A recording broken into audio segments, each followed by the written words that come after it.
여러분 안녕하세요, 언제나입니다. 오늘은 제가 밴쿠버 어학연수 후기 및 Q&A를 가져왔습니다.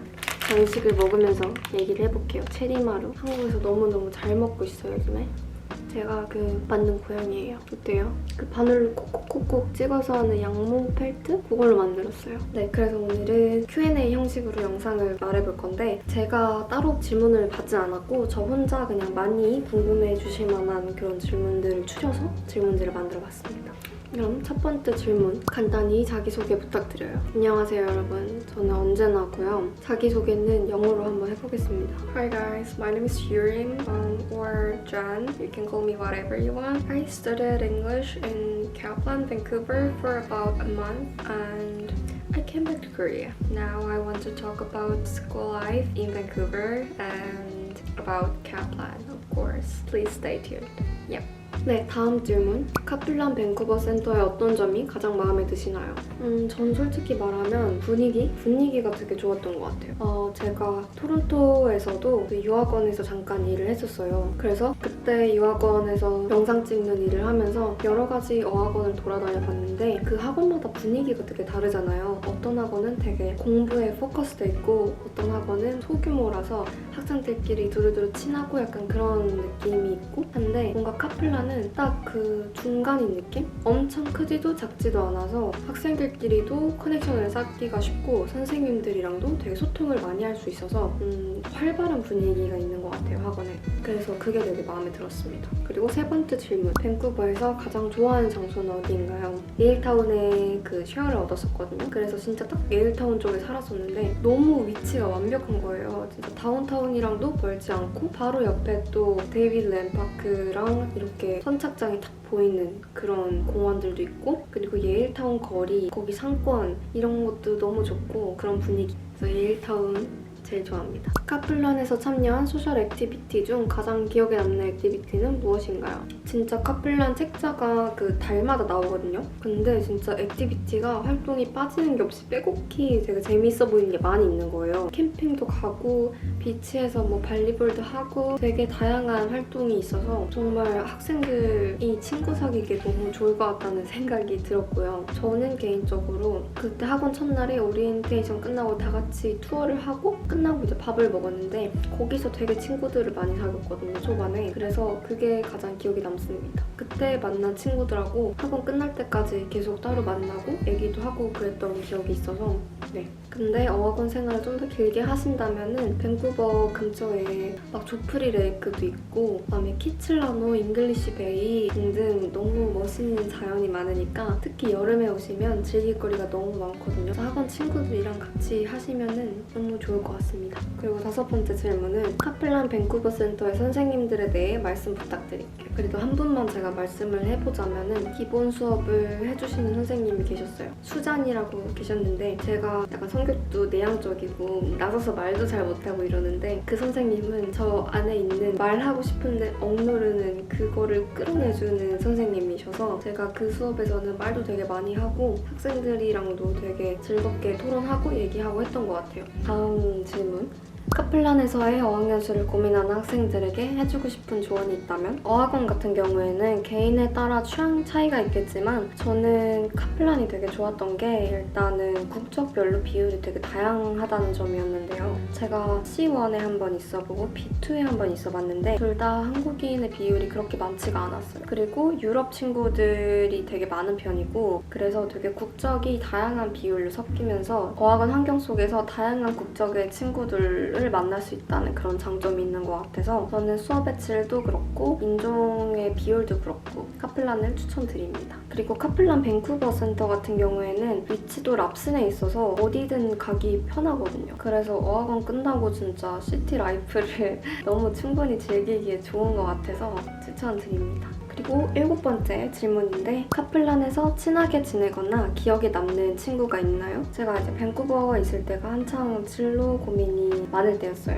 한국에 돌아가서 바로 뭐를 하면 좋을까 이런 고민이 많았었는데 친했던 일본인 중에 40대 분이 계셨는데 이제 본인이 도쿄에서 회사를 운영하시다가 영어를 배우고 싶어서 밴쿠버 카플란에 왔다고 했어요. 그래서 그분이랑 이제 얘기를 하다가 요즘 한국에 돌아가서 다시 회사에 들어갈지 아니면 전부터 하고 싶었던 아니면 창업을 할지 고민 중이다. 그러니까 그분이 이렇게 듣더니 저한테 내가 들어보니까 너가 무슨 마음인지 너무 알 것 같다고. 근데 내가 내 회사를 10년 정도 운영해보니까 나는 지금까지도 이 일에 만족하고 있다고. 너가 너 안에 숨어있는 재능을 사람들한테 보여줄 기회를 스스로 만들어야 된다면서 조언과 격려를 해주는 거예요. 너 안에 숨어있는 재능을 다른 사람들을 위해 일하느라 썩히지 말라고.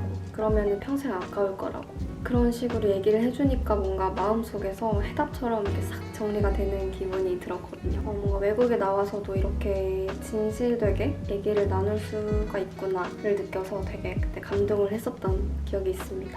그리고 이제 좀 더 학원 수업과 관련된 질문들을 한번 뽑아봤는데요. 카플란 밴쿠버에서 수강했던 일반 영어 과정은 어떤 과정인가요? 수업 구성 및 학습 내용, 시간표 등등에 대해서 알려주세요. 제가 들었던 과정은 이제 크게 나누면 3교시가 있는데요. 1, 2교시는 이제 보통 제가 선택할 수 없는 기본 수업이고 3교시는 제가 선택할 수 있는 선택 과목이에요. 그래서 1, 2교시는 한 선생님한테 듣고 중간에 쉬는 시간이 있어요. 요거는 8시 10분부터 11시 20분까지 수업이 진행이 되고요. 이렇게 1, 2교시가 끝나고 나면은 쉬는 시간이 있고 그 다음에 3교시가 시작이 됩니다. 요거는 선택을 할 수 있어요. 그래서 저는 비즈니스 수업을 선택을 했고 요거는 11시 30분부터 12시 40분까지. 그래서 수업을 다 마치면 12시 40분이 됩니다. 아까 말씀드렸던 1, 2교시 일반 수업 같은 경우에는 그때그때 책이나 교재에 따라서 수업 주제가 바뀌는데 보통 스피킹, 라이팅, 리스닝, 리딩 이 한 수업에 다 들어가 있어요. 그래서 예를 들어서 관계대명사를 배우는 날에는 관계대명사가 있는 지문을 한번 쫙 읽고 거기에 대해서 배운 다음에 리스닝을 하고 그 리스닝에 대한 라이팅을 하고 그거에 대해서 또 토론을 하면서 스피킹을 하는 이런 과정으로 하나의 주제에 대해서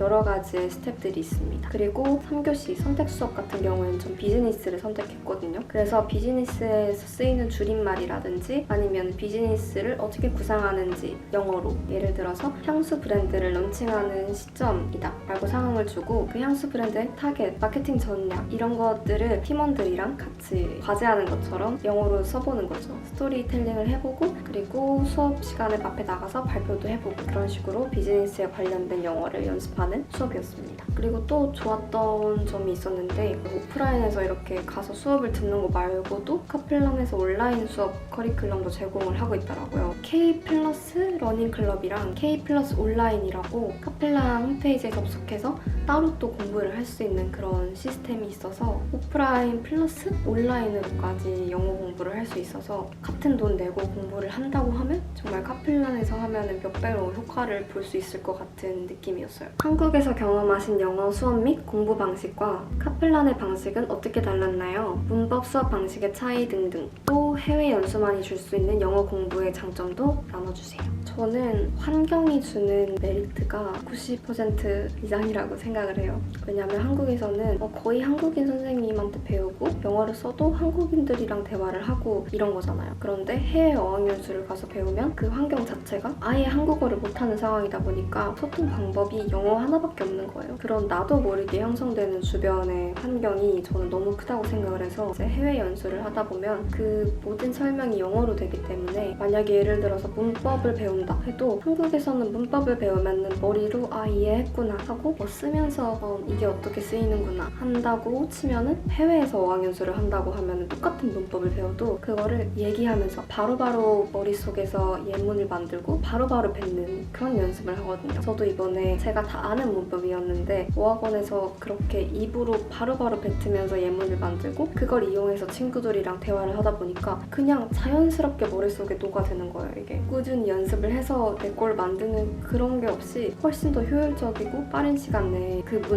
문법이다라고 생각도 안 하면서 내 걸로 만들 수 있다는 그런 습득력의 차이가 있는 것 같아요. 네, 그래서 제가 이제 해외 어학연수 밴쿠버를 2번이나 갔다 왔는데 정말 뼈저리게 느낀 건 언어는 그 문화 속에서 같이 경험하고 키워가야 그 내가 배우는 언어라는 힘이 단단해져 가는 거를 느낄 수 있는 것 같아요. 어학연수라고 하면은 어학? 저는 플러스 문화 연수라고 생각을 해요. 그래서 캐나다에 왔다면 그 북미, 캐나다 문화와 함께 언어를 배워가는 거죠. 저는 언어가 그 자체로 존재할 수는 없다고 생각해요. 그거를 쓰는 사람들, 그 나라의 문화, 그 모든 걸 아우르는 함축적인 게 언어라고 생각을 하거든요. 그래서 어학연수를 와서 직접 그 나라의 땅을 밟고 그 나라의 사람들과 소통을 하면서 배운다는 거는 저는 그 의미가 크다고 생각을 합니다. 네, 그래서 저처럼 북미 문화에 관심이 많으시거나 영어를 좋아한다, 그 나라를 너무너무 가보고 싶다 이러시는 분들은 어학연수가 인생의 큰 전환점을 열어줄 수 있는 기회라고 생각을 합니다. 그래서 고민을 하고 계시다면은 제가 다녔던 카플란 밴쿠버 센터를 추천을 드릴게요. 저는 밴쿠버 특히 여름에 너무 예쁘니까요. 여름 시즌에 딱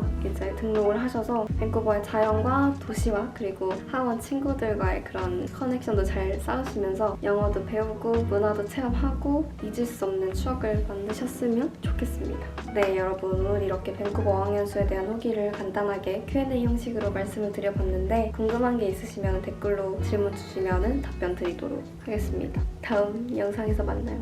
안녕.